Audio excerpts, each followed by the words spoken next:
and out of control, yet he is the one who has endangered our communities, terrorized immigrants. ICE agents burst through an apartment building in my district with flashbang grenades and dragged children, some of them naked, into the streets. This is not the America I know. She's talking about an incident that took place on the south side of Chicago. She says that the man in the White House is playing dictator and abusing his powers while our economy is hemorrhaging money every day during Trump's shutdown.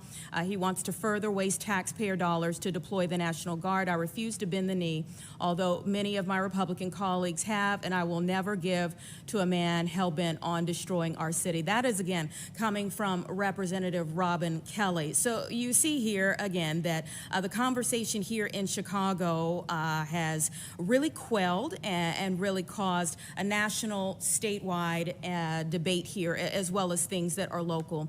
Going back to this press conference here that we're awaiting with CPD, this is going to be the first time we have heard from Superintendent Snelling in a while, as a lot of these things that we have seen, the operations that we've seen as of late, really go into the purview of federal authorities. But over the weekend, there was a situation with a lot that took place and a lot that's come out of it.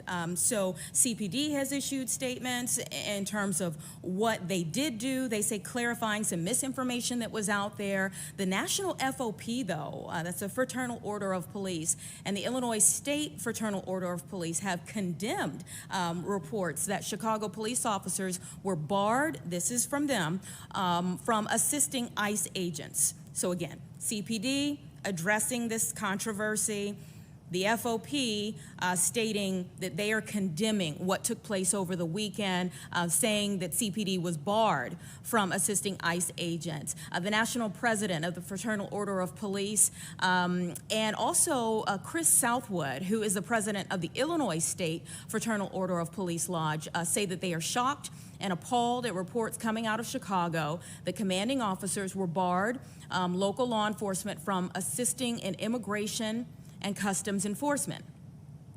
That an officer, while he was surrounded by a group of protesters, they say details are emerging, but it appears that officers from CPD were ordered not to assist a group of ICE agents while they were physically threatened by what appeared to be an angry mob. This is their words.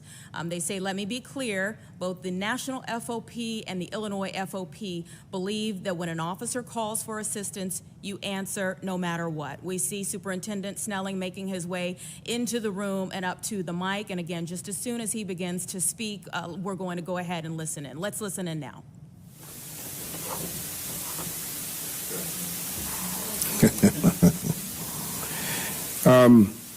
Calling this press conference to talk about some of the things that's going on in the city.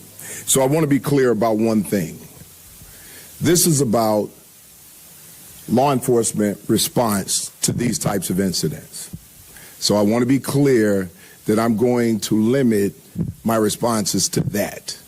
So it would be appreciated if your questions are around our law enforcement response to what we're seeing here with federal agents and immigration enforcement and how we respond. I've been quiet a little too long because I want to stay out of the politics of this, because as you know, there's a lot of politics around this. I don't play politics. I've told you that before. I'm the head of a department that enforces the law. We have to be politically neutral if we are going to enforce the law the way that it's supposed to be enforced, impartially. We want to make sure that when we show up, we're keeping every single person in this city safe, and we want to keep the peace. That's our jobs. And that's what our men and women out there every single day are doing, putting their lives on the line to keep this city safe. So I just want to be clear about a few things. The events that occurred on Saturday, when there was a shooting involving ICE agents. So I'm going to start with a timeline. It started out with our two deputy chiefs who responded to the scene. That would be Deputy Chief Brian Kinane and Deputy Chief Gabriella Shemash. They did an excellent job over there. The narrative is out there that CPD was not on scene. CPD did not show up. Let me just put all of that to rest. At 10:32 a.m., CPD receives a call of a person shot at 39th and Kedzie. By 10:36 a.m., CPD responds. They located a woman who flagged them down. She had been shot. She stated that she had been shot by federal agents. CFD was called. She was taken to the hospital to have her gunshot wounds treated.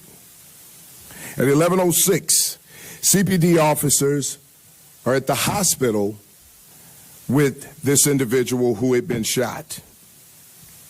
At 11:25 a.m., CPD units are holding down the scene where the offending vehicle was located. And when I say the offending vehicle, we're talking about the vehicle that smashed into the Border Patrol vehicle.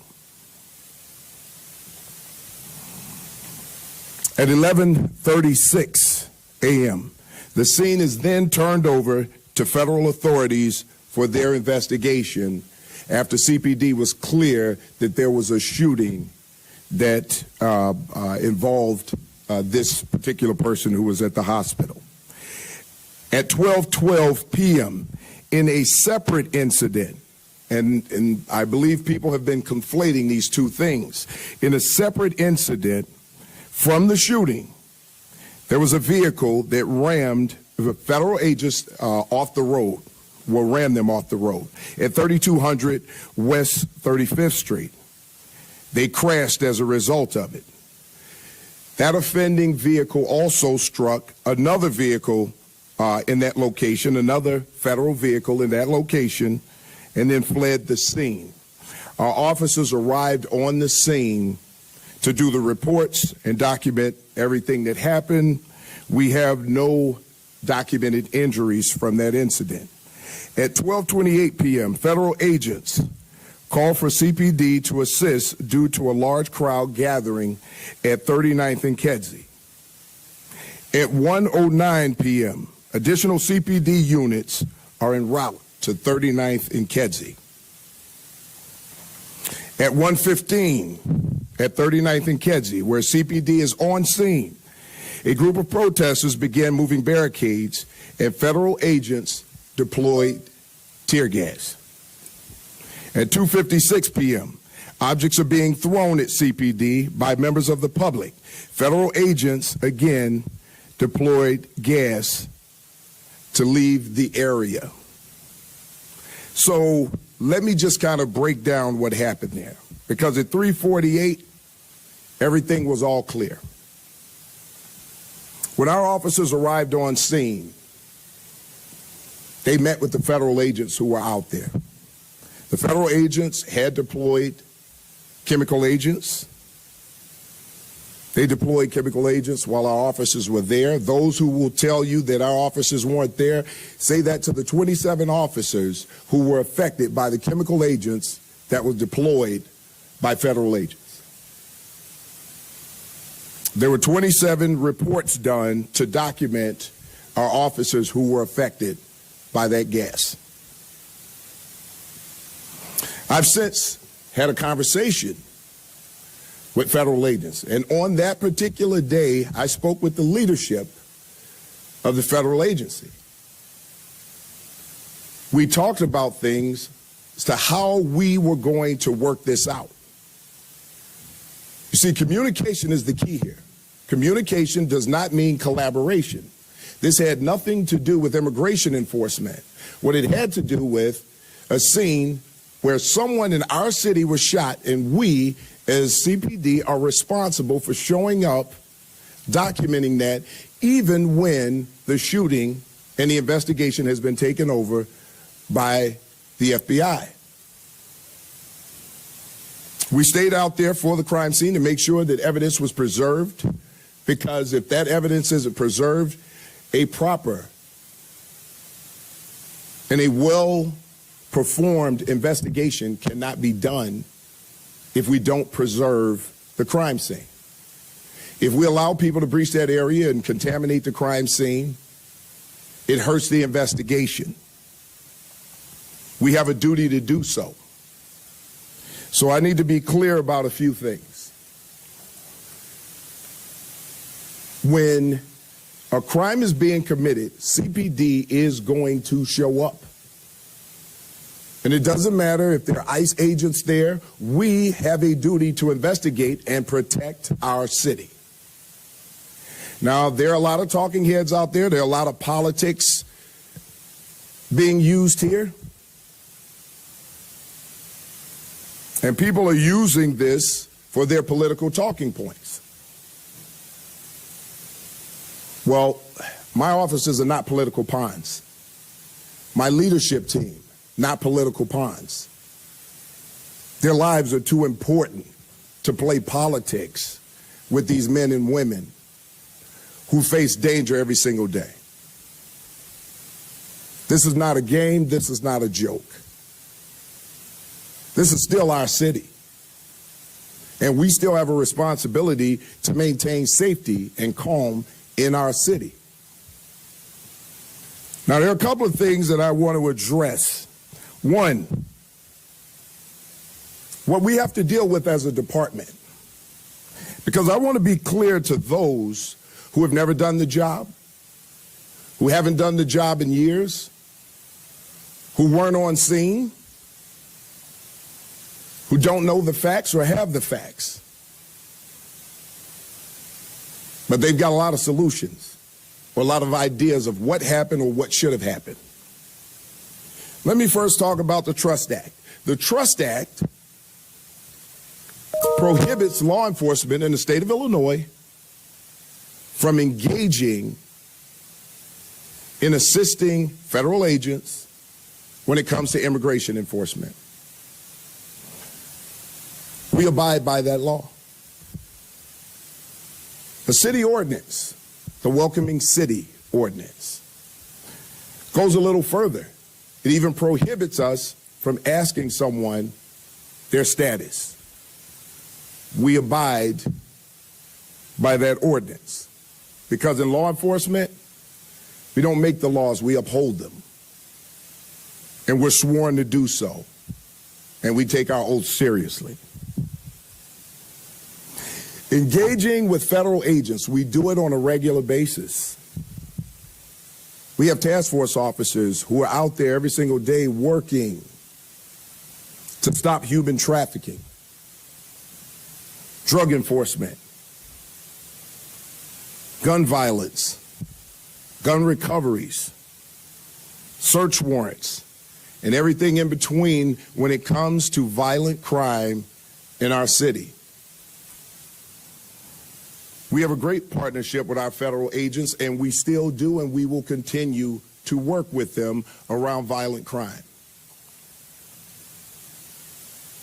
But let me explain how important it is to understand how difficult it is for our officers at times. Because when we look at the Trust Act and the Welcoming City Ordinance, sometimes there's a struggle when you're walking that line to make sure that you're not violating either one of those things, and at the same time enforcing the law the way that we're supposed to. One thing about law enforcement, I'll tell you this right now, you're damned if you do and you're damned if you don't. But we accept that. So I'm not going to stand here and make excuses or pretend like the job is not a struggle, so we're going to make excuses about it. No, we're not going to do that. Again, these men and women go out there every single day, and these are the things that they fight through. And my leadership team wants to make sure that our officers don't get caught up in something where they end up in an investigation, fairly or unfairly, and they want to make sure that these officers are safe and that they can keep everyone else safe. So although we do not engage in immigration enforcement, we are going to enforce the law when the laws are violated. So let me be clear to the public about certain things. You have to excuse me, I'm a little dehydrated. Let me make this clear. Federal agents, ICE, HSI, are officers. They are agents of law enforcement. If you box them in with vehicles, it is reasonable for them to believe that they are being ambushed and that this could end in a deadly situation. And it's reasonable for them to use force based on those conditions. Do not box in any law enforcement officer. You are breaking the law when you do that. And you are putting yourself in danger. Following law enforcement agents around. The question is why? What do you plan on doing? It's also reasonable for them to believe that you're eventually going to do harm to them. If you ram any vehicle, especially that one that contains law enforcement agents, and that's any law enforcement, local, state, federal, county, and you do this intentionally, this is considered deadly force. Deadly force is anything that can cause great bodily harm or death. When you plow into a vehicle that contains law enforcement agents, you're using deadly force. And they can use deadly force in response to stop you. We need to be clear about these laws. We cannot become a society where we just decide to take everything in our own hands and start to commit crimes against law enforcement. It is a crime. You may not like what they're doing. I can understand that there's a lot of emotions out there, but that does not mean that you get to commit a crime, especially one that could lead to deadly force.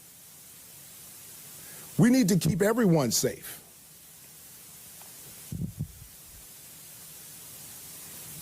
Our responsibilities when it comes to federal agents, and I've been asked these questions, we do not interfere with the duties and responsibilities of federal agents.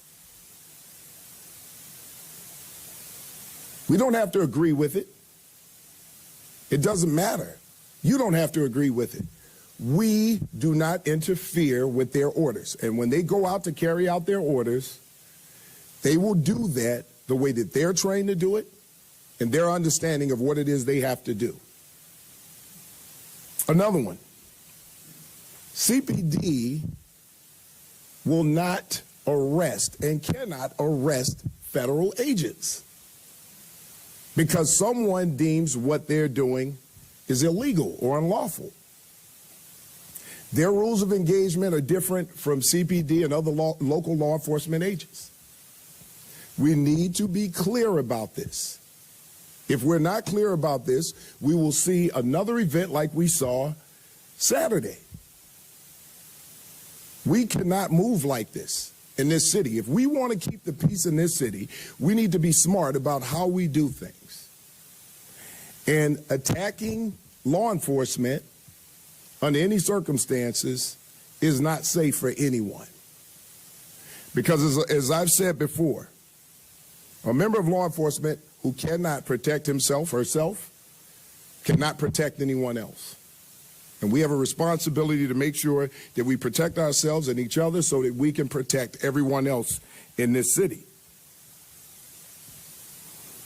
If for any reason a crime is being committed, an ICE agent, state, local, police officers, if it involves law enforcement, we are going to show up.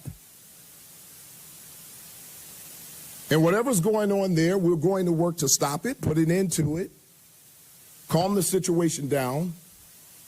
And if we need to stay there to continue to keep the situation calm, we will do exactly that. So I want to be clear about one of the things that we're going to do now.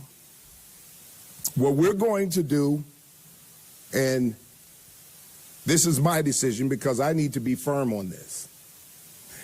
When we show up to a scene and a crowd gathers, CPD is going to step out there. We're going to make sure that we maintain that scene and we keep people calm. This is our city, and we're going to make sure that we bring some type of calm or resolution to whatever's going on at that scene. We will be there. Now, when we look at what has happened, there are some things that we can work on. Because whenever you see something for the first time and you respond to it, there's always something that you can do better. That's what we do. And that's why we're having an after action about what happened, so that we can prepare if something like this happens again, or to prepare to make sure that we can avoid it. So we learned some things. Now, I'm going to allow some questions from everyone here. I'll do my best to answer your questions to the best of my ability. Again, I would like for everyone to stay on topic as to what we're talking about here right now. And when it's over, there's some things that I'm probably going to touch on if we don't get to them with the questions. So go ahead.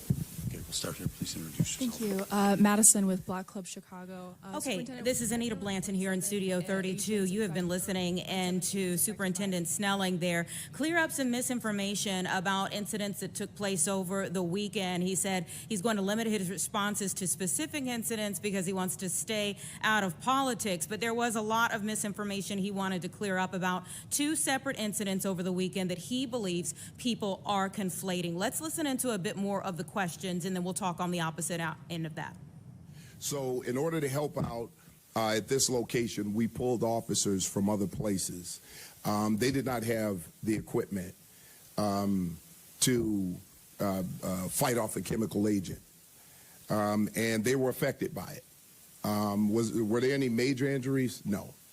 Our officers are resilient and tough, and they were actually pretty tough on the scene, and but we made sure that it was documented, just in case they had some after effects from it. We just want to make sure that our officers are safe. So those officers are doing good, and then thank you for the question, for asking. Sarah Schulte with ABC7. Good afternoon, Superintendent. At any time, maybe you can clear this up too, at any time on Saturday were CPD officers told by dispatchers to stand down? Well, I don't know about them being told by dispatchers. There was some communication between boots on the ground, a supervisor, and the chief of patrol. So there was some communication by phone.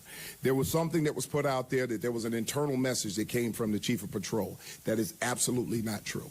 There is no internal message. There was a phone conversation.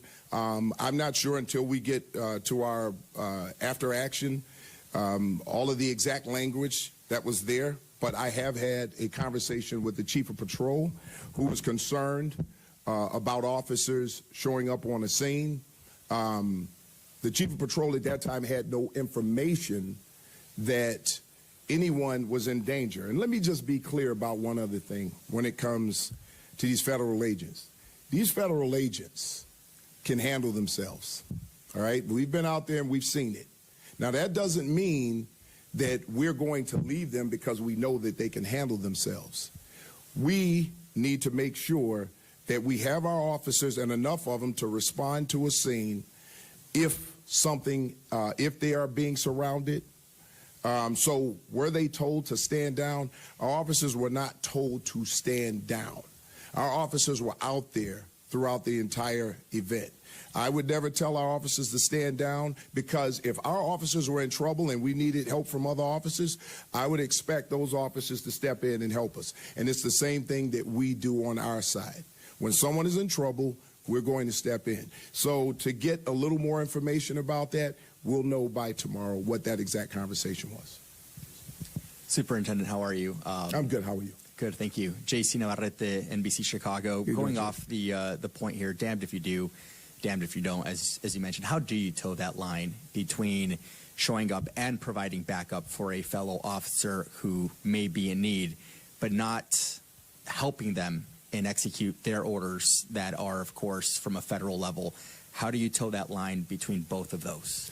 You know, doing the right thing, showing up on the scene, doing the right thing, preparing for the backlash, the rumors, the things that people write and say, the things that people accuse you of. Officers deal with this on a regular basis.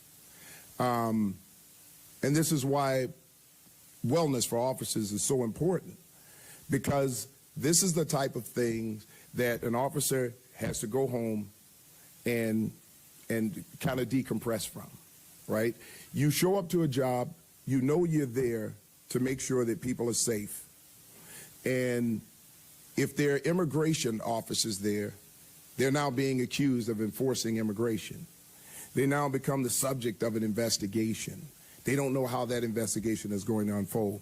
But on my end, it's my responsibility to explain these situations. It's my responsibility to take that off of the backs of my officers, that when they go there and do the right thing, that they can be certain that their superintendent is going to stand up for them for doing what they're supposed to do and doing the job the right way, and that's exactly what I'm going to do. Hi, Superintendent Saramaki, CBS. Hi, sir.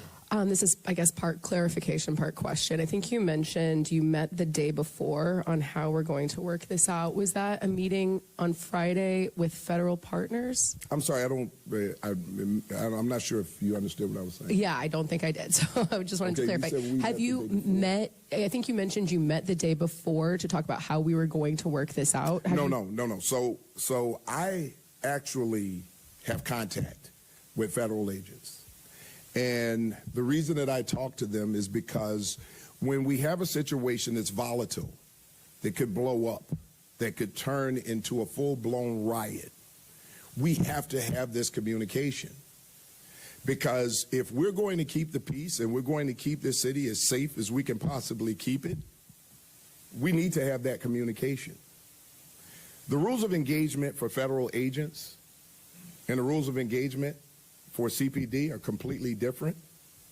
There are things that these agents do that we don't do here in the city. So we need to make sure that we have an understanding of how we're going to go about keeping the peace at a scene when a crime has been committed, how we're going to stop violence if that's going to happen. And I had what was a very fruitful conversation that stopped Saturday from ending in a riot-like situation. And we're going to continue to do that. Can you elaborate on what those strategies were then that prevented maybe things happening worse? I won't go into too much with that, but what I will say is this. Having a conversation about our officers going in, taking over the front line, making sure that we're standing out in front of these protesters so that they can then move to the inner perimeter and do what they needed to do to maintain that crime scene. Get that crime scene taken care of as soon as possible, get them out of there as soon as possible. That brings down the boiling point. So if we're working to make sure that we're keeping the peace, this has nothing to do with immigration. It has to do with keeping the peace in our city and keeping calm. Hi, Superintendent Sophie with the Sun-Times. Hi, I don't Sophie. know if you could talk a little bit more about, we're going to be involved in scenes like this now.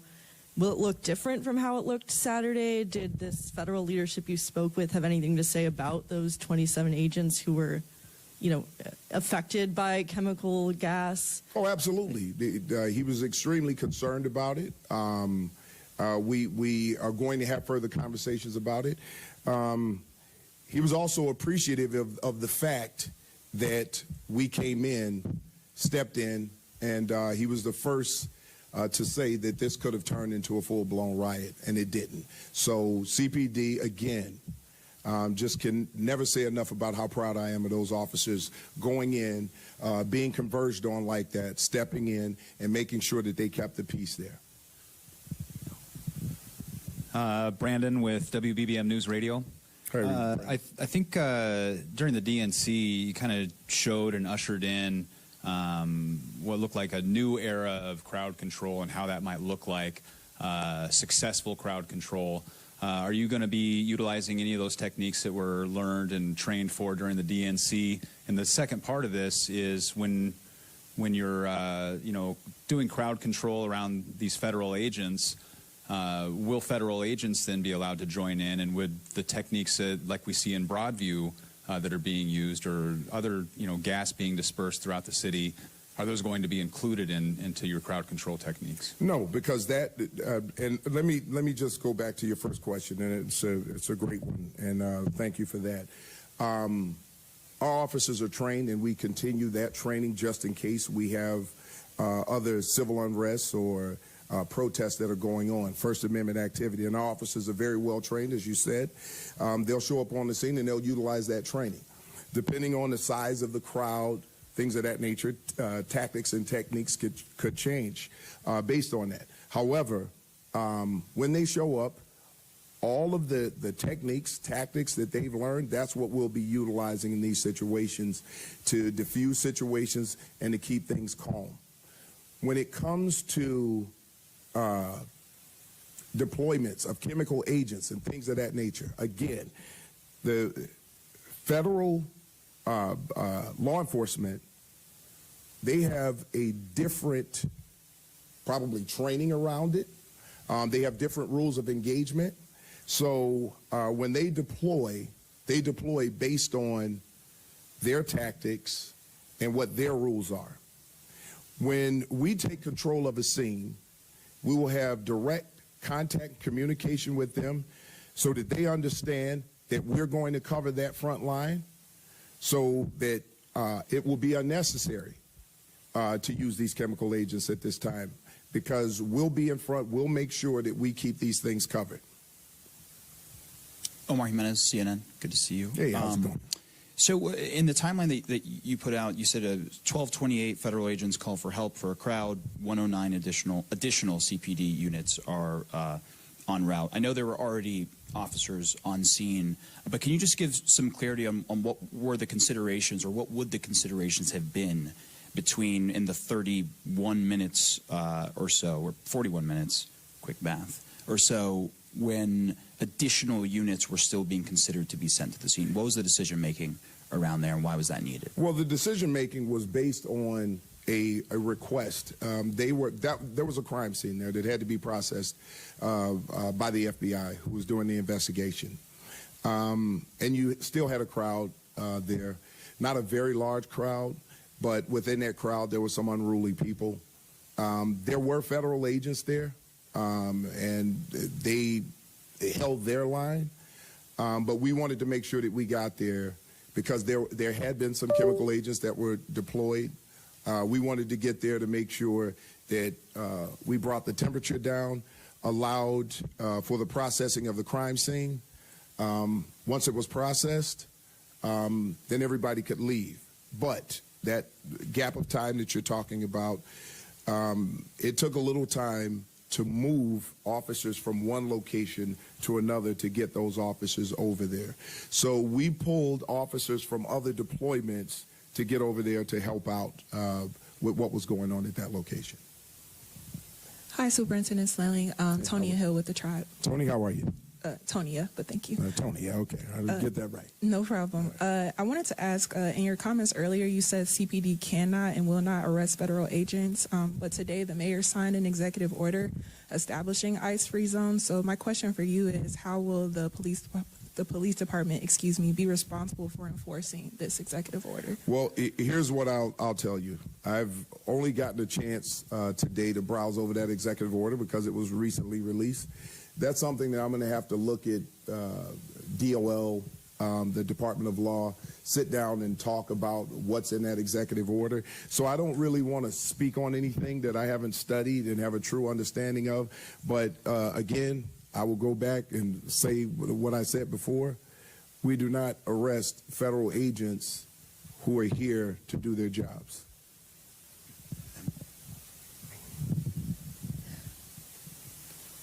Emmy Victor with WGN. Good to see you. How are you? Good to see you again. You too. Actually, on that note about the inability of arresting federal agents, I know you all are still responsible for documentation.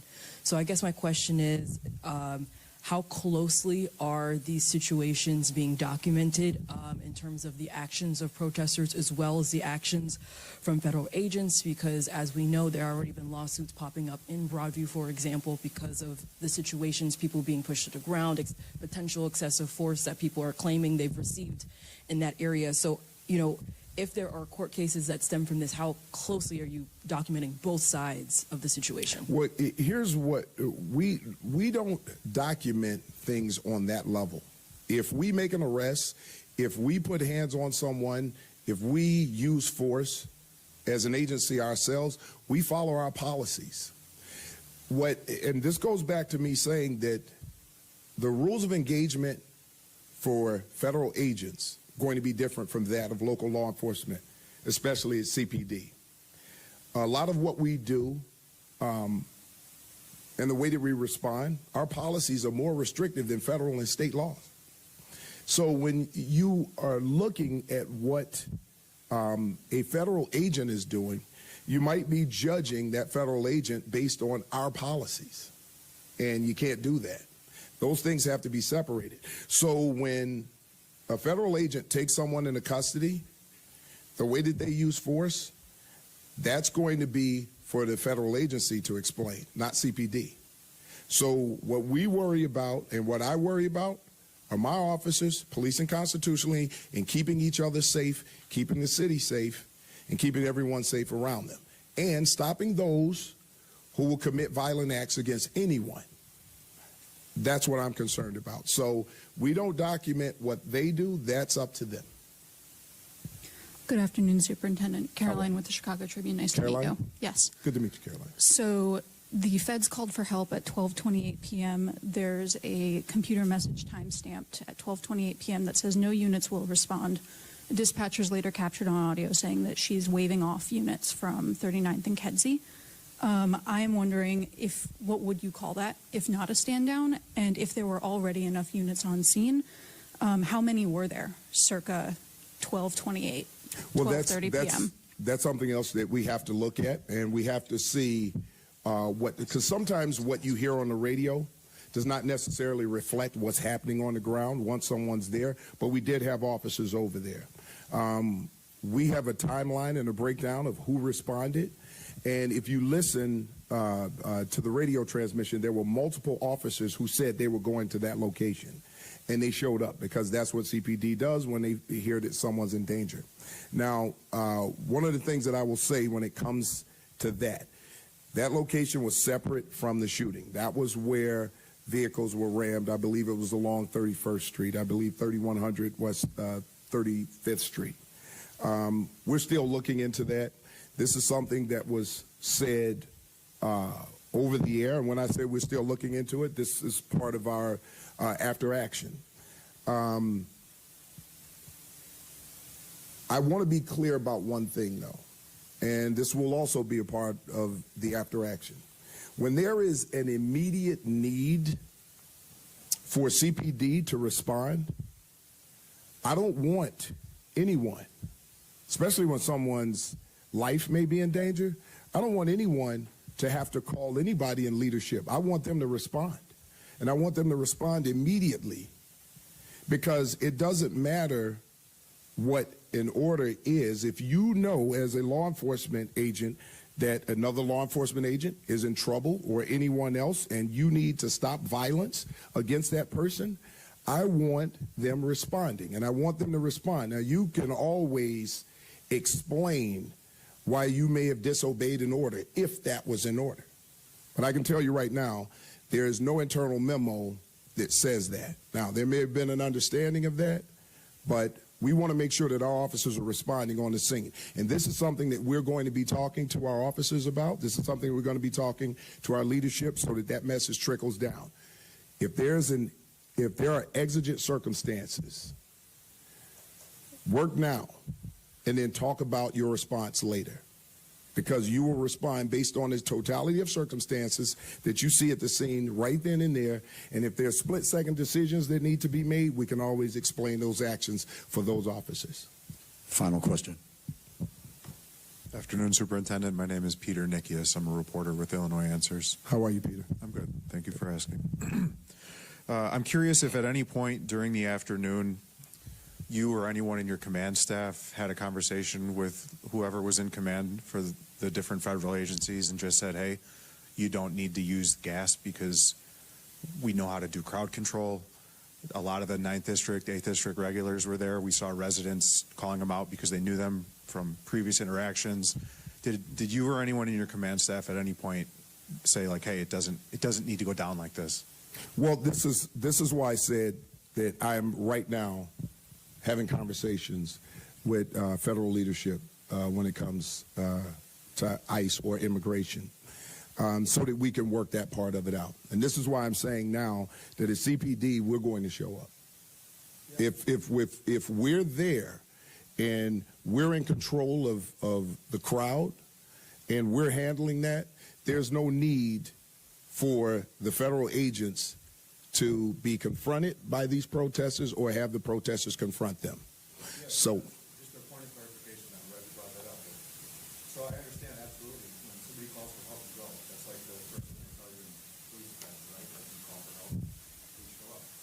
So one of the things that we heard from residents on Saturday was that they were pleading with the police for help because the use of gas felt disproportionate to what was being offered from protesters. And I understand that there's limited ability to intervene, but I'm just curious, like, why not have that conversation that day? Of like, hey, so here's the deal. As I told you before, our officers were deployed all over the city. So to get enough people there so that everyone felt safe, it took time to do that. Now, again, we can have that conversation on the scene, but if that's not how they're trained, that's probably not going to take much effect. That's why communication afterwards has to happen. And I've already reached out to the leadership and expressed concern about that and what we're going to do moving forward, and that's why the communication has to happen. The difficulty here has always been around the belief that CPD is working with immigration enforcement, which we're not. And there's always been that difficulty. But right now, I'm standing here to tell you this. I don't really care about what people think about that anymore because I know what we're doing. And I'll just explain that so that we can avoid these types of situations happening in the future. Now, I get what you're saying. That's always, when we're looking at a situation like that, we're looking at it in hindsight, right? And things were kind of all over the place. We now know this was the first time something like this happened involving immigration, where someone rammed a federal agent and a shooting occurred as a result of it. Boxed federal agents in, and a shooting occurred. This was the first time this happened. This is why we're doing an after action, so that we can better respond to this the next time something like this happens. So I get you. So hold on. No, hold on. Listen, I just need to address another thing, and this is very important. There's a lot of heat out there around the Chief of Patrol. And I'm going to make this clear. The Chief of Patrol would never tell someone to stand down when any fellow law enforcement agent is in trouble or in need of help. Now, I will say there was a lot of miscommunication, talking points back and forth about what was really happening out there on the ground, and we need to do better. And if we screw something up, we mess up, we fess up. We fix it. But what I will tell you is this. I'm going to tell you about a man with 30 years on this job who has been out there and handled over 400 protests as the Chief of Patrol. A man who stands on the front line with all of his officers. And I know this for a fact because I stand out there with them. the weekend of Mexican independence, he was out there every single day, worked 18 hours every day, out there with his troops. The DNC, the No Kings March, every protest involving the Palestinians, protests over Gaza, protests over immigration. The man is out there. He has worked on the South Side, the West Side, downtown. The man loves this job, and he loves his officers. And I'm telling you this from the perspective of someone who sits and talks with this man every day. He rarely goes home. He wants to make sure that each and every one of these officers goes home safely.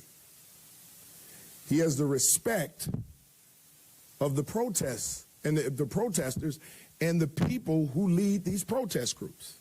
He has a relationship with them. He knows how to talk to people. He knows how to deal with people.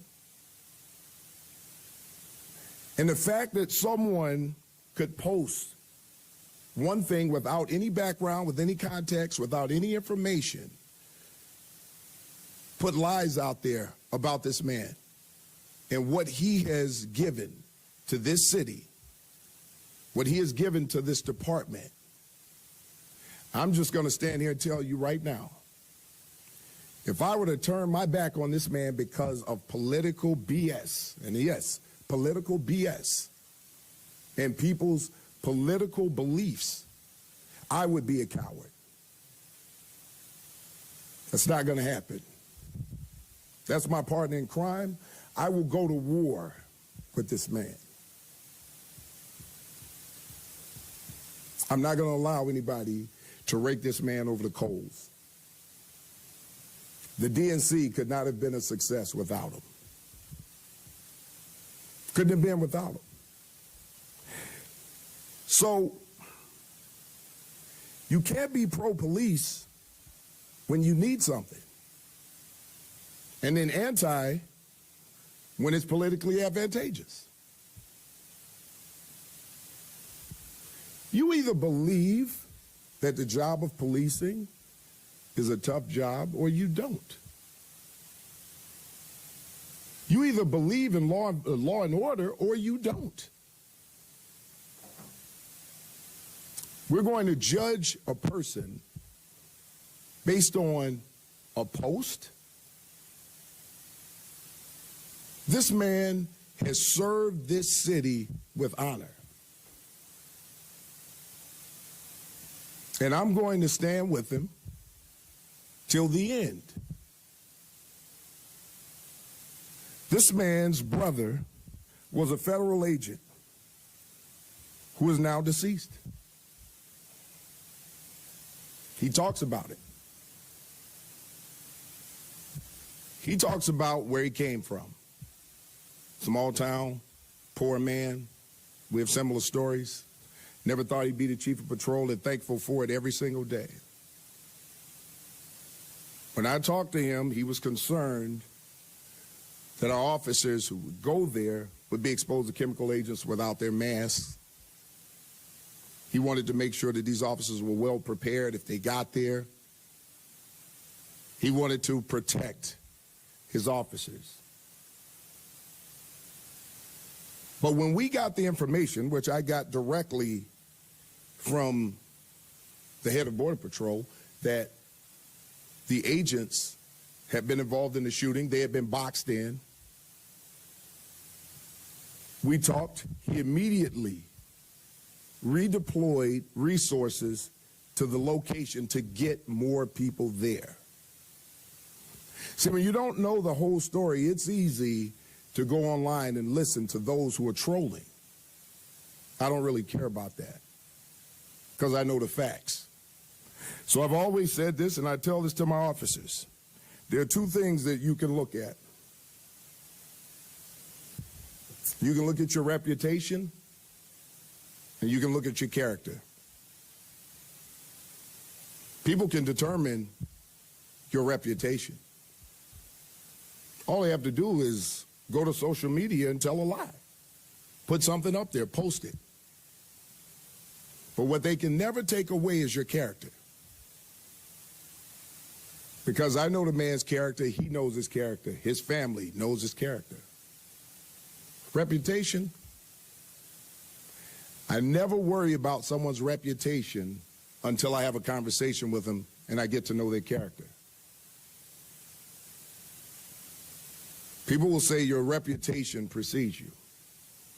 It does until you get to know a man or a woman's character. And I'm telling you right now, in law enforcement, with everything that all of us in law enforcement have been through over the years, we cannot turn our backs on each other because of what was posted online. When we do things like that, we're failing each other. How can we talk about anyone else who doesn't support us as police officers if we're not supporting each other? We have to do better. And I'm telling you, Chief Hine is a man of character. And I'm standing here saying this to you, and I don't really care what anybody has to say about it, and I'm going to stand with him. He is my chief of patrol. We will protect this city. We are going to protect all of our law enforcement agents when we're out there. But most of all, we serve the residents of this city. And we are going to protect you. That's what we're here for. That's what he's concerned about, which is why I chose him as chief of patrol. He cares about this city, and he cares about the residents of this city. He cares about law enforcement. And we're going to make sure that we protect everybody in this city and keep calm in this city. This is our city. And the Chicago Police Department is one hell of a department with some amazing people out there working, putting their lives on the line to keep this city safe. And we're going to continue to do so. We're going to show up when absolutely necessary. So I thank you for coming, but look for us out there to do exactly what I said we're going to do, because we've got the best people to get that job done. Thank you. Okay, we have been listening in there to Superintendent Larry Snelling of Chicago Police. In the end there, getting very passionate, defending his chief of patrol.